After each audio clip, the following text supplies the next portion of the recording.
Hello and welcome. In his second State of the Nation address to Parliament today, President John Mahama has assured Ghanaians of better days ahead in spite of the current socio-economic challenges facing the country today.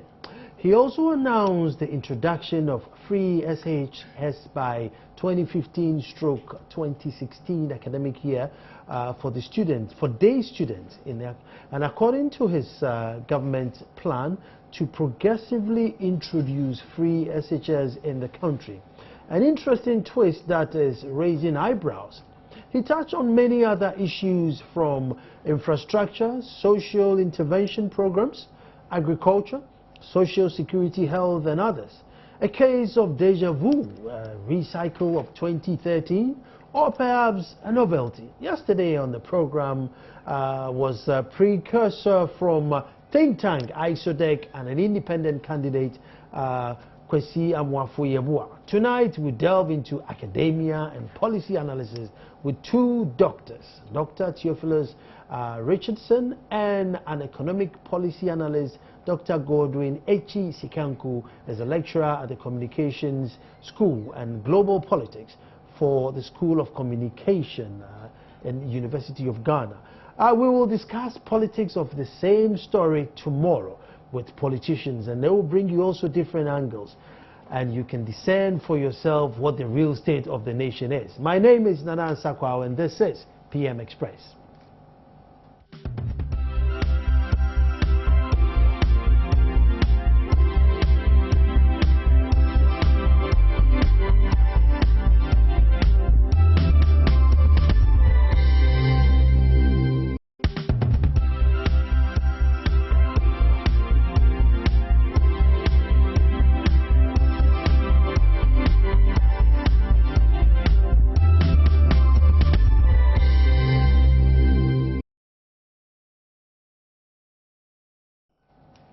The State of the Nation, Ejabo, finally arrived today.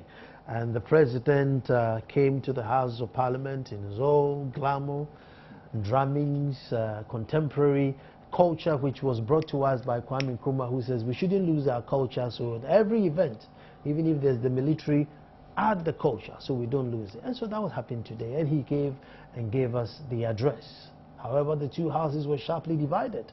The other half says it's a brilliant thing. The other says no. But with me in the studio today to just look at it from its plain and simple and in-depth analysis is to my extreme left, Dr. Godwin Echi Sikanku, School of Communication Studies, and to my immediate left, Dr. Theophilus Richardson, Economic Policy Analyst.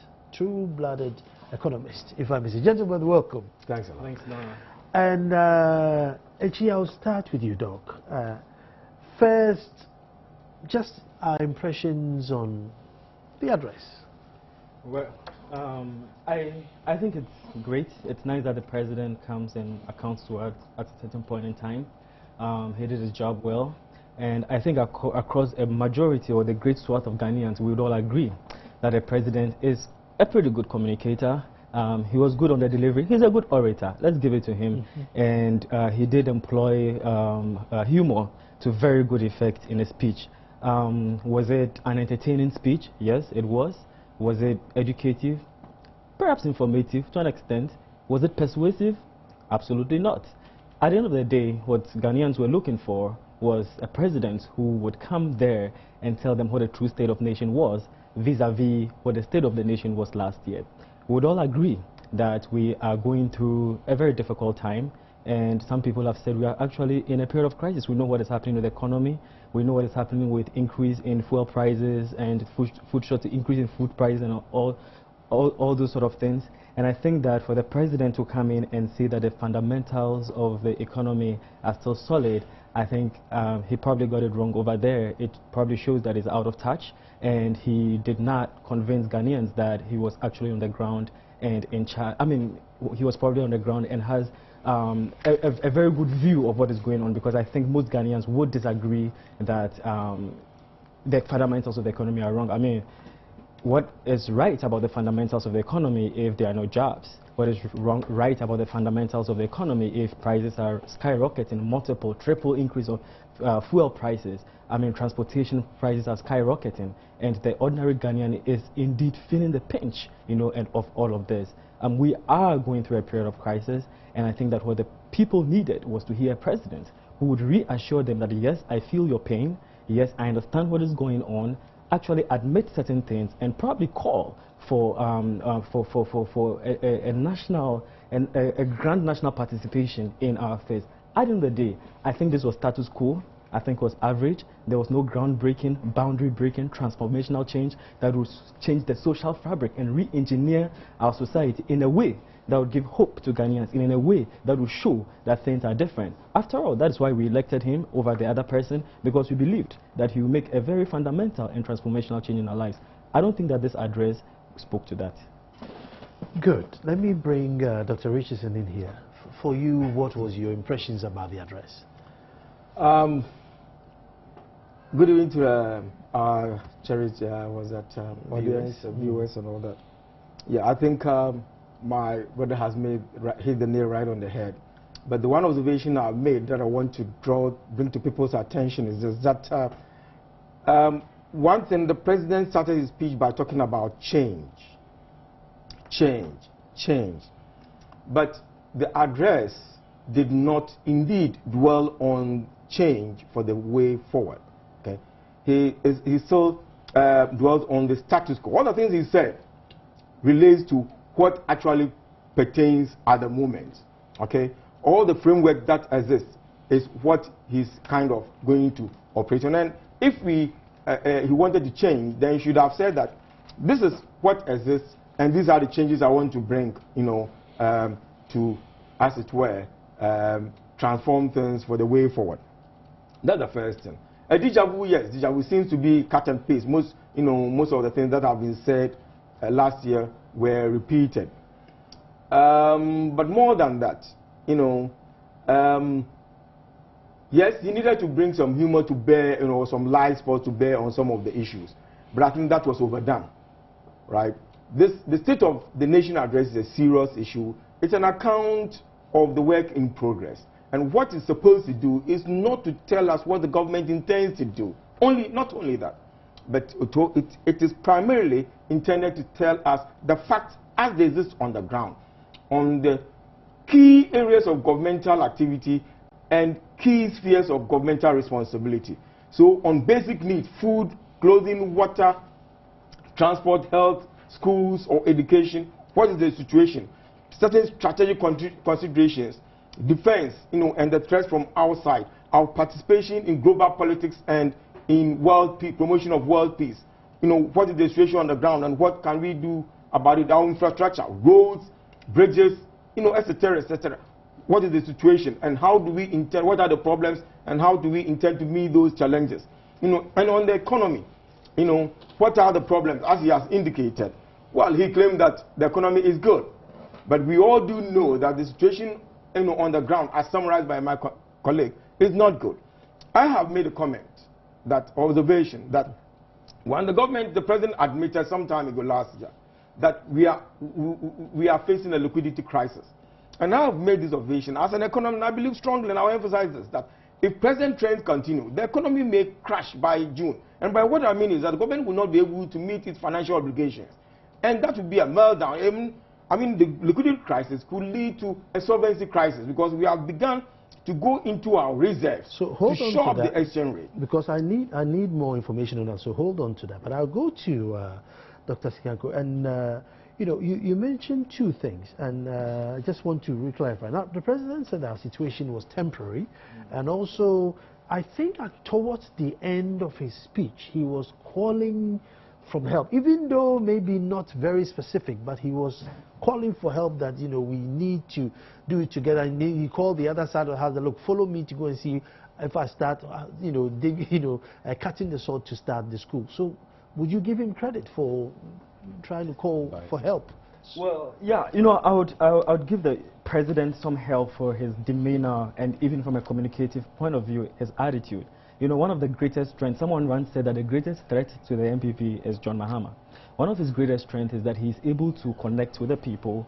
I mean, look at the words he used. Sometimes you get the feeling that he's a common man, that he's just one of us. And you get the feeling that, he was able to connect, in terms of his simplicity, in terms of the way he conducted himself. And so you are able to connect. And any politician who has that skill has a great advantage, because people want leaders who understand them. They want leaders who understand their problems. When they go into the voting booth, because they believe if you understand their problems, then they can trust you to solve their problems, because you feel their pain. And that's why in certain countries, the president then wins a poll that says, which president are you most likely to win to drink beer with?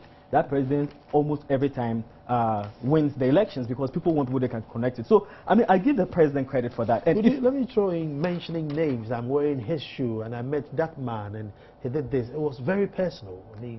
And I don't think I've heard it in any State of the Nation address, It was, and in a way, I think that Mahama sounds Obama-esque in certain ways, in his ability to use certain communicative strategies, certain communicative tools, and to tell anecdotes, to tell stories, and in order to relate or to exemplify a point, and actually to be able to personalize certain issues.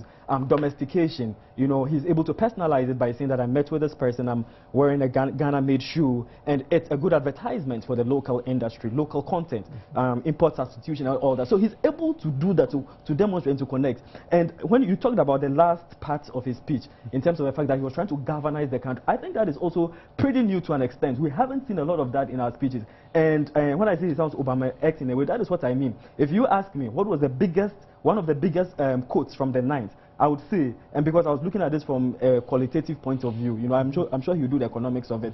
But if you ask me what was one of the biggest quotes of the 9th, I would say when he said, "Your love of this country matters. Your service to this country makes a difference." And then he goes on to say that, "Mr. Speaker, we must all rise to the challenge of transforming Ghana, because if not us, then who?" He talks about patriotism, he talks about responsibility, he talks about a belief in a Ghanaian identity and a belief in Ghanaian culture. These are very important things. And because if you ask me, Nana, when you do the comparative analysis, I think that the greatest contribution that some of the countries that we aspire and want to be like, the greatest contribution that the United States, for instance, has made is not in its economy, it's not in its military, it is its culture. That culture of social mobility, the thought that no matter what your name is, no matter where you come from, what school you belong, what clique you went to, you can be able to own a decent house and a plush car in the society. That mentality, that culture, that fabric, which is ingrained in their culture, so they are proud of their country. And that is why they are ready to go and die in Iraq for their country. I think it's important because it lies at the heart of our economic transformation. If you are proud of your country, if you are proud of the product, of course you are going to buy made in Ghana goods. You are not going to want to buy a foreign good in order to serve the economies of other countries. And the more we buy our local content, the more we develop our culture. If you have a good work ethic, you are less likely to be corrupt. You are less likely to cheat your neighbor. And so some of these soft politics things, President Mahama does very well. And I think it's very important for us to define our national identity. What does it mean to be Ghanaian? And to re-engineer the social and cultural fabric, because there's a grand tear and a basic break in it. And the best contribution that we can make to our country is through the lives that we live. And that is what he spoke to at the last part of it. So I'll give him credit for that. Good. There's an insight on the economy. So I wanted to look at the economy, and then I'll come back and then we'll speak to the economy.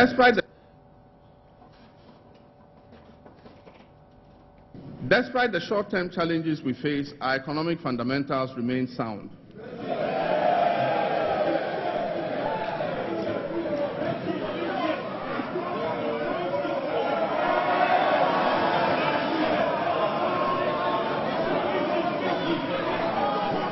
Mr. Speaker, Joshua Water.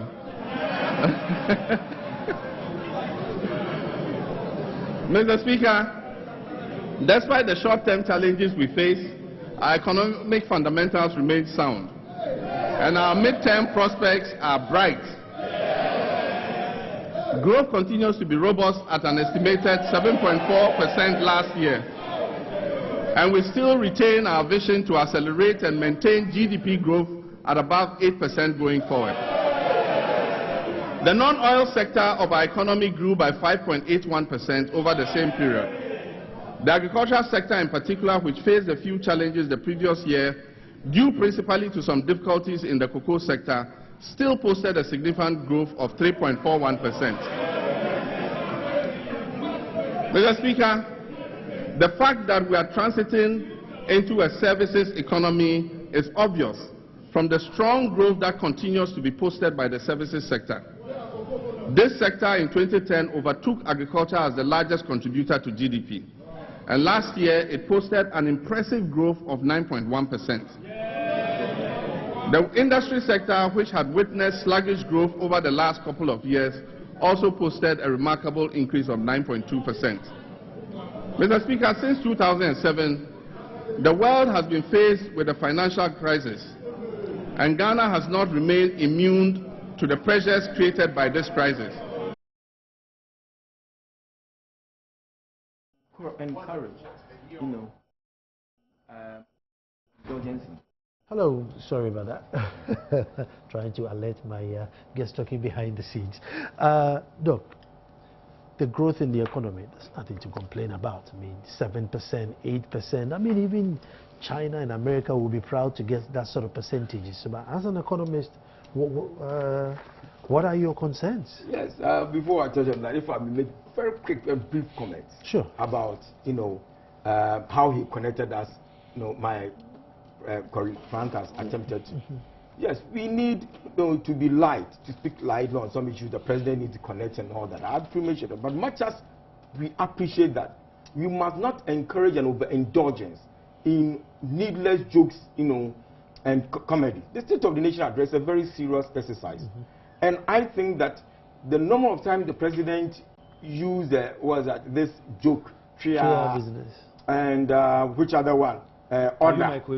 Order and Granted too much tensions, and then we need to lighten up. No, we need to lighten up, but it must not be overdone. And also about connecting the people. People are rational. Voters are rational individuals. We have the podcast market in which they make choices, and the people, Ghanaians, are intelligent. They may not have the necessary information or all the information to make their decisions, but they are, over the years, they have demonstrated their capacity, to see through deception, and I mean honesty, because the president may be saying one thing but doing another thing. And George Bush was found out. He said, "Read my lips, I will not increase taxes." He came in and then increased taxes, and he was voted out. So issues about national identity and common identity and shared interests, these are not new things. Achampon, from times of Achampon, one nation, one people, one destiny, and all those kind of things. What is important is what exists on the ground. What do we see the president doing? Who are the members of his cabinet? Who are closer to him and all that? And issues of national identity and shared interests and all that raises fundamental issues, please, about how the country of Ghana was amalgamated and how our politics have been played. I think that in addition to the politics of patronage, what is made strongly is the politics of ethnicity. And that has accounted greatly to the politics of instability. I know the anatomy of coups and political instability in Ghana. I wish that we can find a more refreshing path to resolving these issues.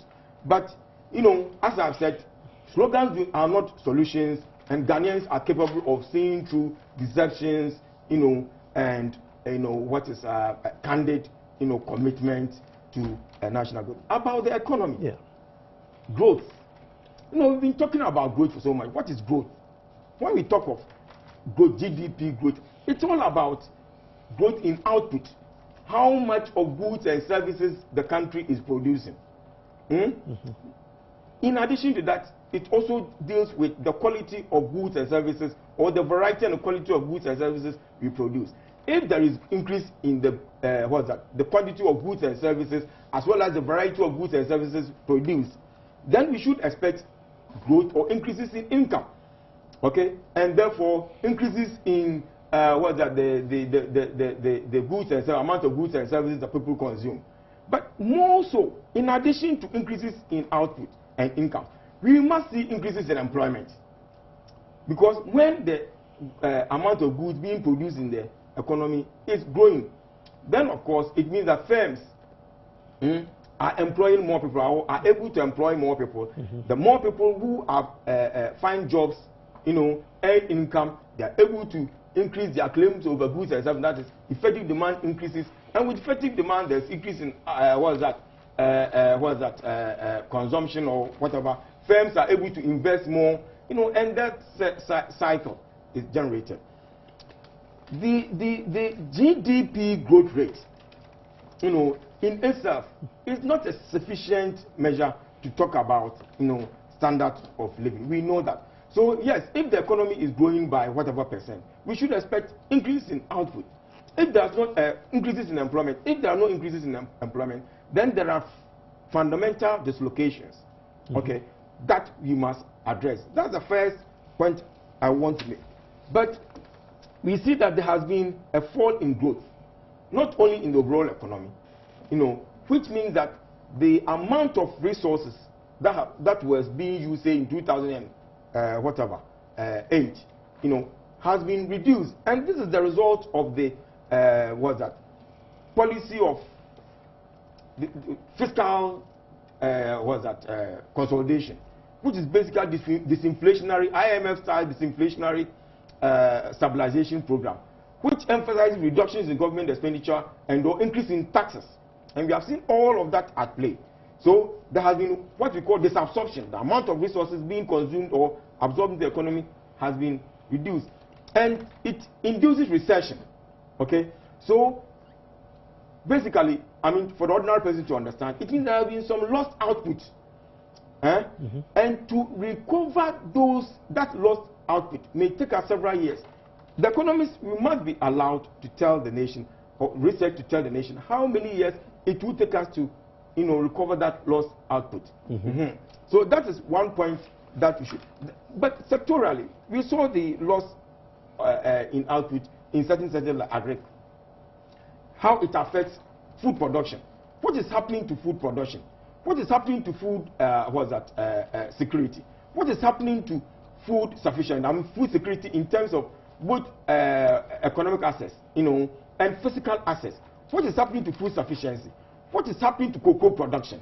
The president made reference to fall in cocoa prices as well as prices of some of our main exports. But what we also know is that there has been fall or decline in cocoa output, the result of the discontinuation of the policy of free cocoa spray.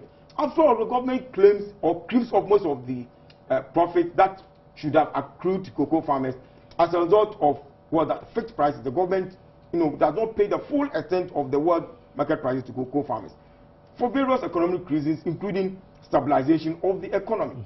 Okay, so the government can recompense cocoa farmers by spraying cocoa farms free. From the colonial government through Nkrumah, we saw what happened to cocoa output when the government did not did the spray.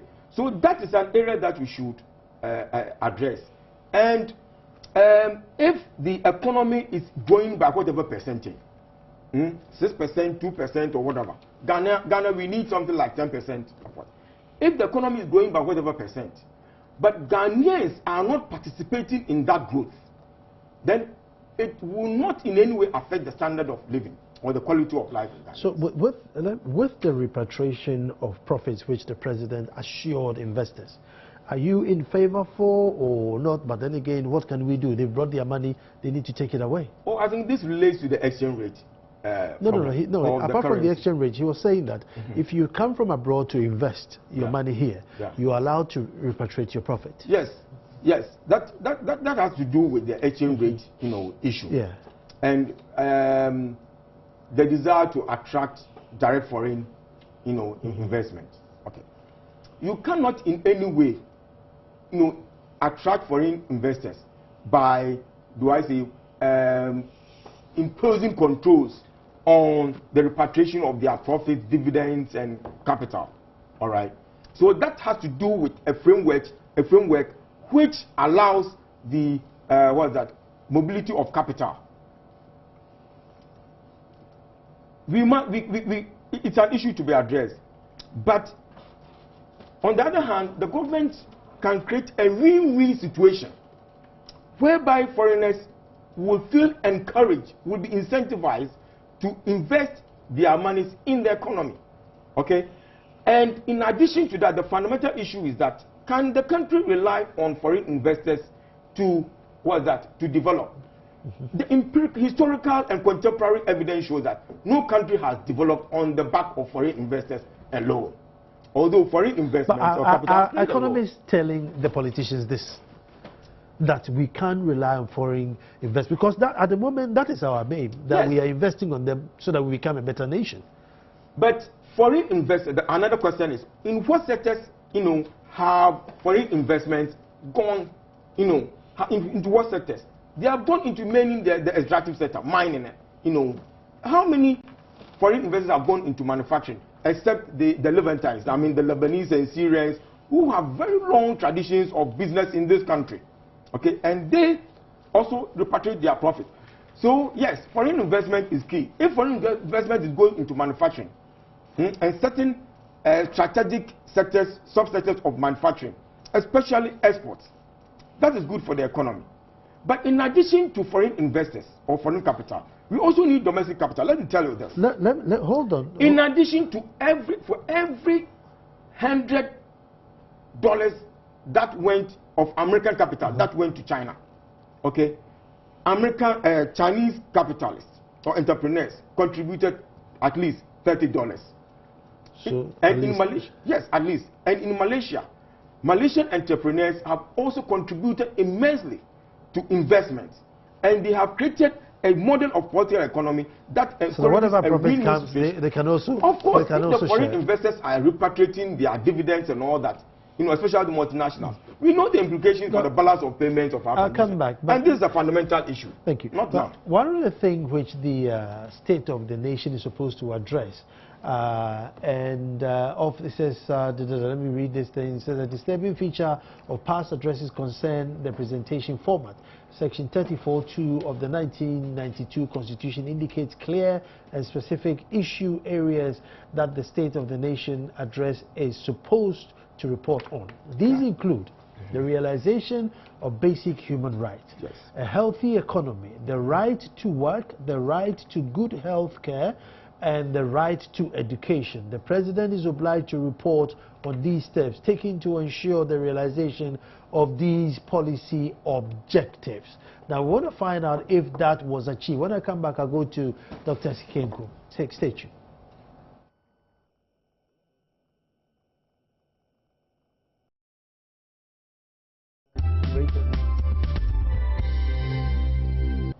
Hello, we're discussing the State of the Nation address, obviously delivered in Parliament by the President today, but just a couple of comments that you posted on Facebook. Log on to Facebook, look for Joynews and post your comment and I'll read it. I read a couple and then I go to Dr. Jennifer Usu-Yebua said, he has said, let us watch how he has said it. Let us watch and see how he implements them. Osei Godfred says, he's in alcohol. Clear affirmation of the biblical allusion, words and not deeds. But by their fruit ye shall know them. That's what he's saying.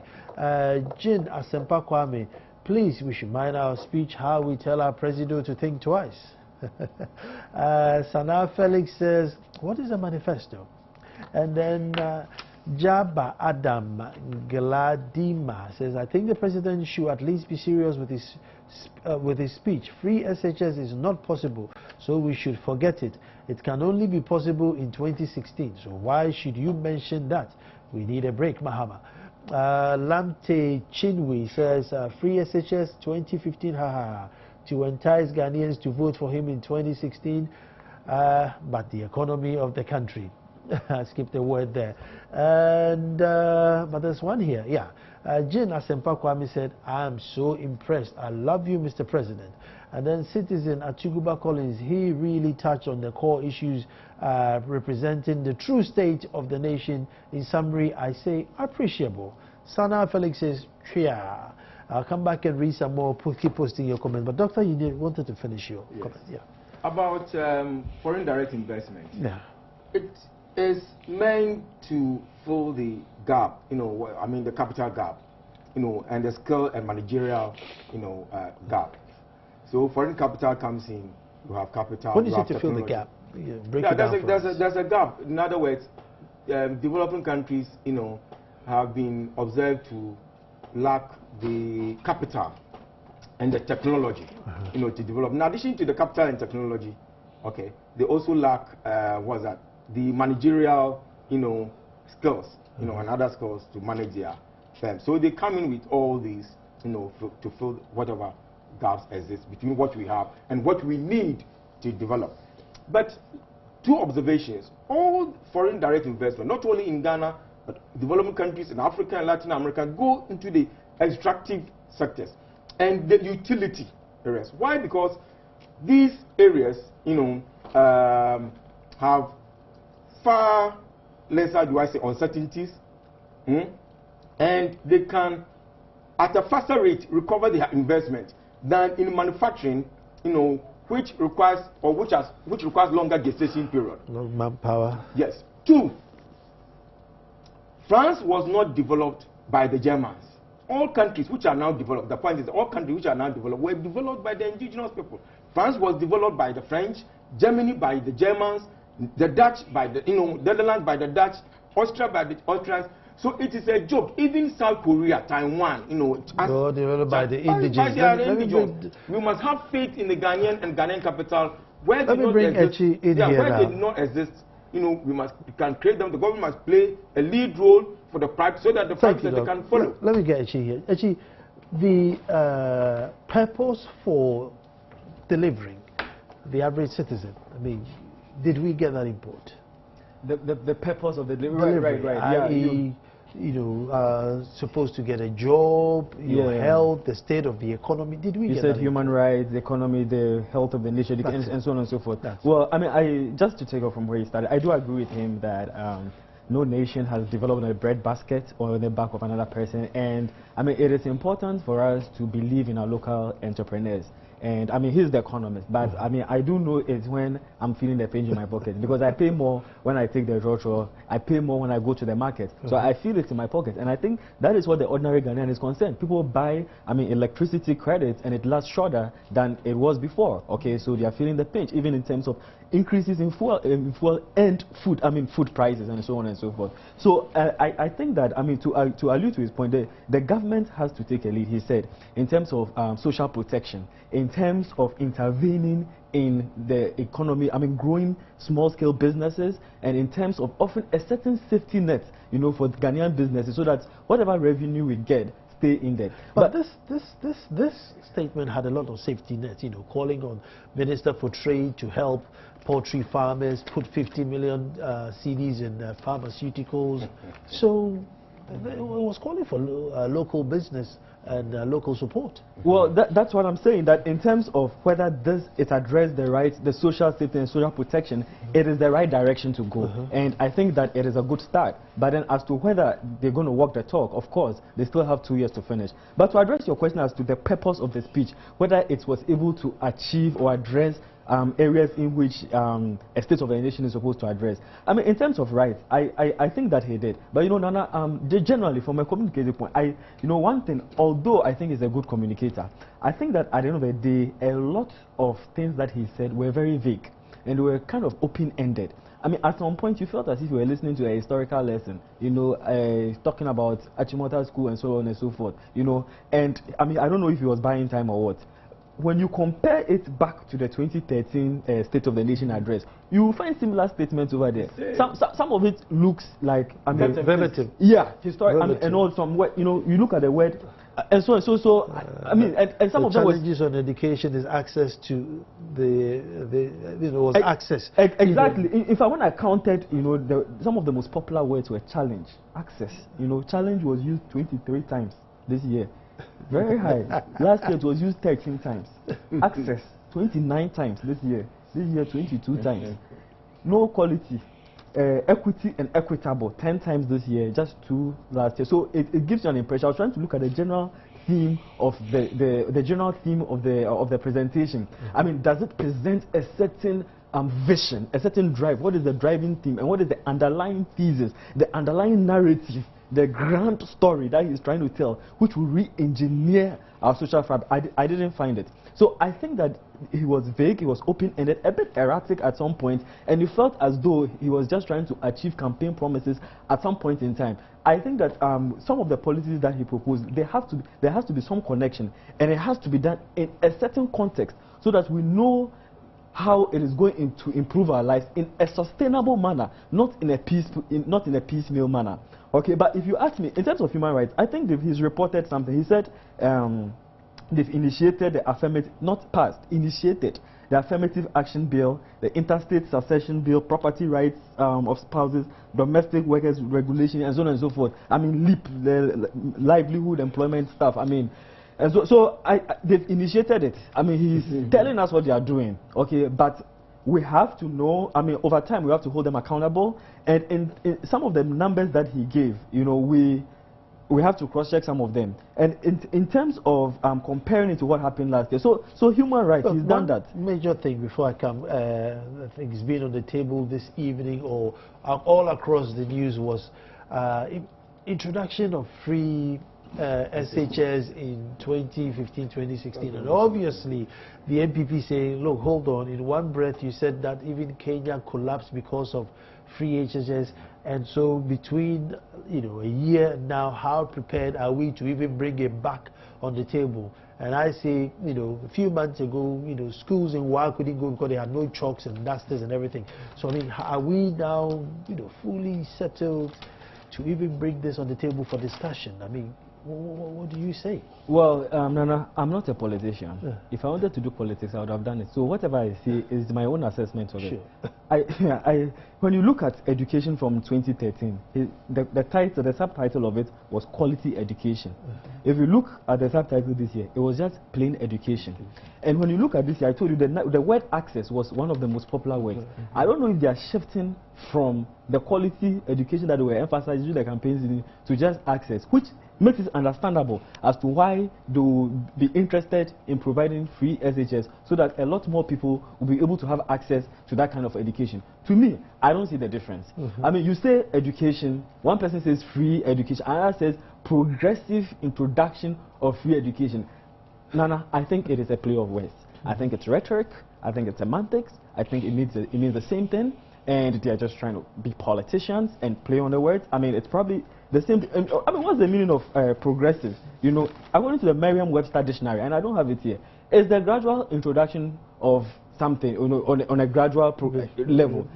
I don't think that if the NPP came to power, they would have implemented free education on the first day, or everybody would have had free education in the first year, or anything like that. We all know that it was going to take time. So I think to me that was a major turning point, a major turning point in the speech, and something that we really need to quickly before I think, should he have come and said, listen, I've thought about it and I think it's the right way, maybe I was wrong then, we should go for it, or politically it's dangerous?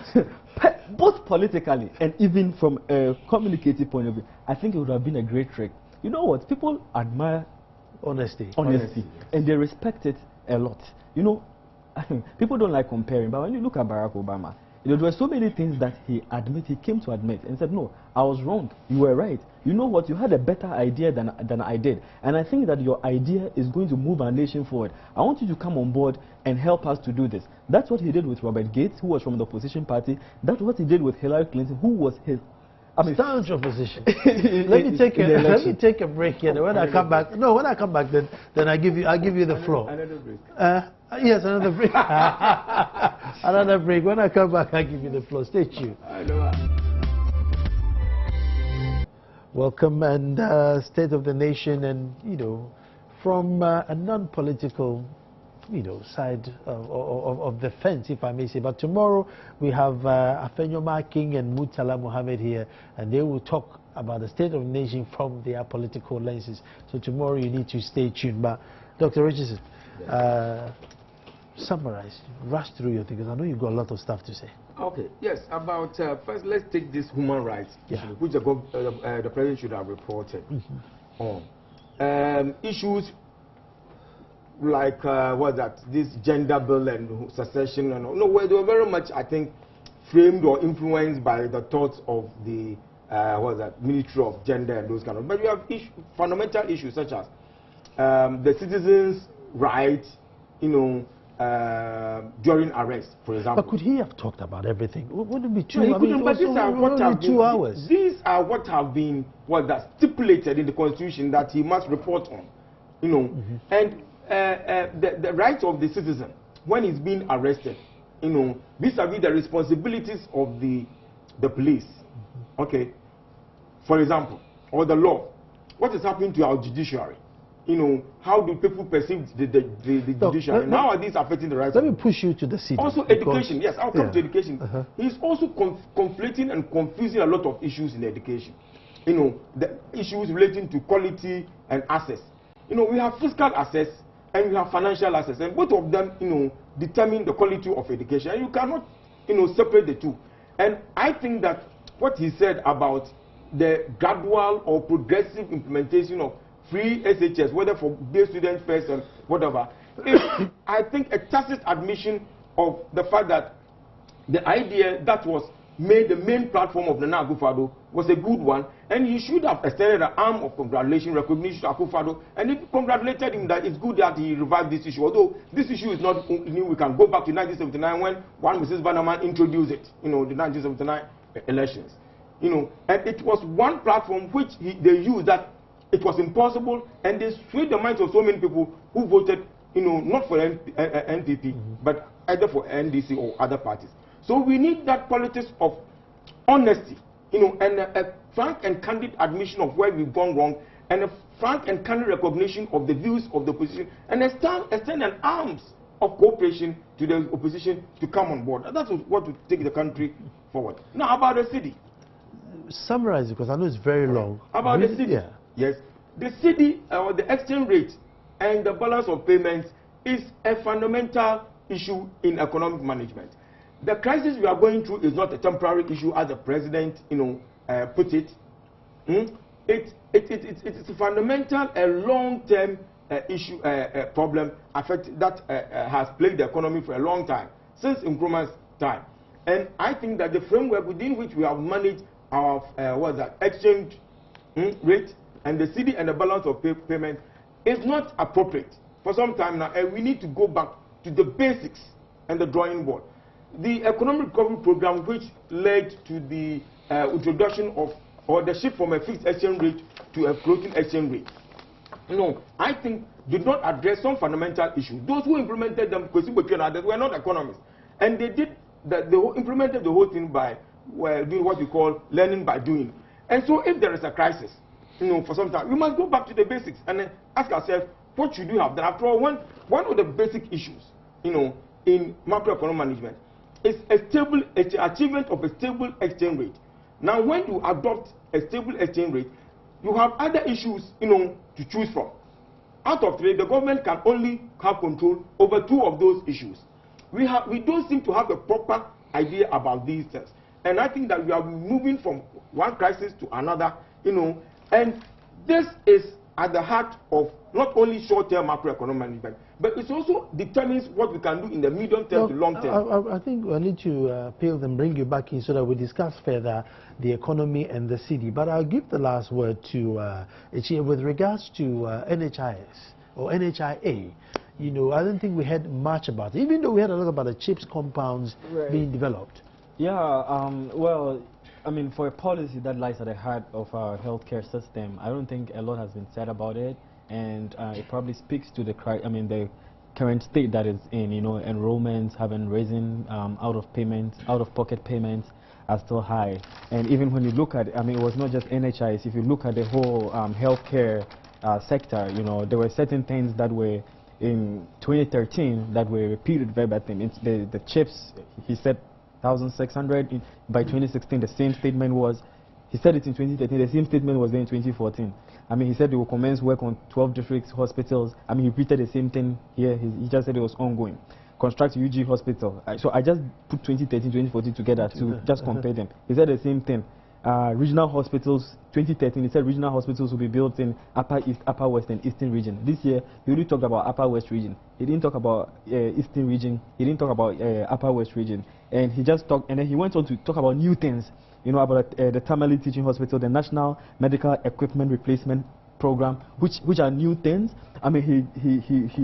He he didn't appraise or report on some of the things that happened in 2030. He completely ignored some of those things. And so and I think that's what Ghanaians want to know when they are assessing the state of the nation. What happened last year, what happened so that last we year, can move on. Gentlemen, exactly. No, just 2 minutes. Just no, 1 minute. I really don't only have 1 I minute. really, they automatically cut me off. Yes, So let me sign minute. off, and then you keep talking. No, only 1 minute So about. folks, tomorrow you tune in, and then we'll look into the political angle of the same story. And as I say, tomorrow we're back to do it all over again. But Yeah, about health.